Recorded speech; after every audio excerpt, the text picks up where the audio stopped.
You know that age-old debate, right? Are you an early bird who's up with the sun, or are you a night owl doing your best work when everyone else is asleep? We all kind of feel like we're on one team or the other.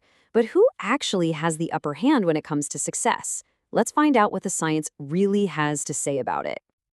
Okay, so we've all had it drilled into us, right? The early bird gets the worm. It feels like this fundamental rule of the universe. Wake up super early and you're going to be successful.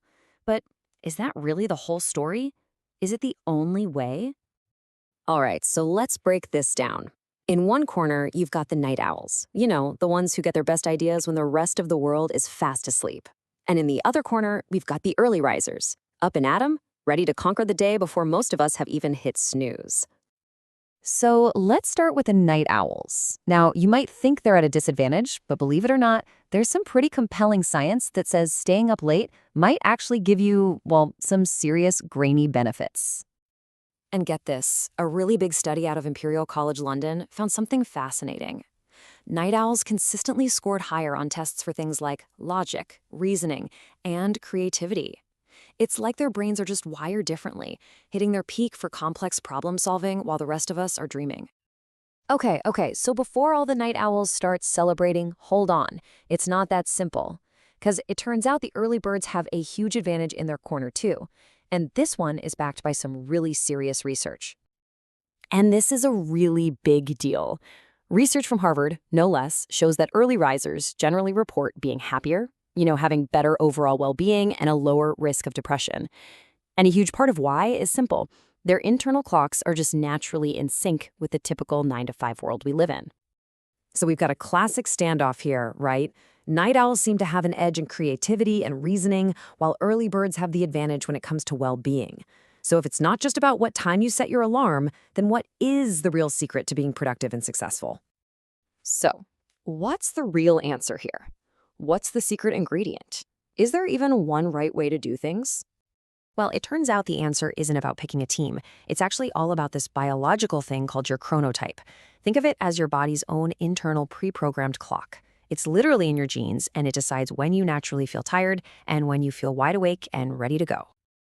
And this is the absolute key insight from researchers at places like Stanford. Real productivity. It isn't about forcing yourself to wake up early or stay up late. It's about figuring out your personal peak time, that window when your body's naturally at its best, and working with that rhythm, not against it. And you can see why this matters so much, right? For the longest time, the whole 9 to 5 world was basically designed for early birds. But that's changing. With more flexible work schedules becoming common, we're finally seeing that when night owls get to work on their own time, they're just as productive, sometimes even more so. I actually have a friend who is a perfect example of this, total night owl. For years, she was miserable in a standard 9 to 5 job, just dragging herself out of bed. But then she got a job with a flexible schedule where she could work later in the day. And wow, it was like a switch flipped. Her creativity, her performance, everything just exploded. It was a complete game changer for her. So what does all of this science and research mean? Well, it all comes back to you. The biggest takeaway here is about understanding your own body. That's the first, most crucial step to figuring out how you can be most successful. So here's the real bottom line. This whole night owl versus early bird debate, it's kind of asking the wrong question. It's not about which one is better. Real success comes from the magic formula, your chronotype plus your lifestyle. It's all about figuring out how to make your daily life work with your biology instead of constantly fighting it. So I'll leave you with this to think about. What does your internal clock tell you? And the more important question is, are you building your life around that natural rhythm, or are you fighting a battle with your own body every single day? The answer to that, well, that might just be your real secret to success.